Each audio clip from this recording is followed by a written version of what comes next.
عن ابن عباس رضي الله تعالى عنه قال قال رسول الله صلى الله عليه وسلم الشفاء في ثلاث في شرطة محجم أو شربة عسل أو قية بنار أو كما قال رسول الله صلى الله عليه وسلم বুখারী শরীফের বর্ণনা ইবনে আব্বাস রাদিয়াল্লাহু তাআলা আনহু থেকে বর্ণিত রাসূল সাল্লাল্লাহু আলাইহি ওয়াসাল্লাম বলেছেন যে তিনটি জিনিসের মধ্যে শিফা রয়েছে।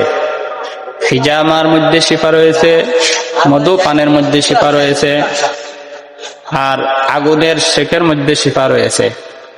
এজন্য ভাই দোস্ত বুজুর্গ, আমরা চেষ্টা করব যে বৎসরে একবার হইলেও বিজ্ঞ প্রশিক্ষণপ্রাপ্ত হিজামিস্ট দ্বারা হিজামা করানো। এই হিজামা চিকিৎসাটা নেওয়া সুন্নত এবং এর মধ্যে অনেক উপকারিতা রয়েছে। ইনশাআল্লাহ আমরা কমপক্ষে বৎসরে একবার হলেও হিজামা করাবো।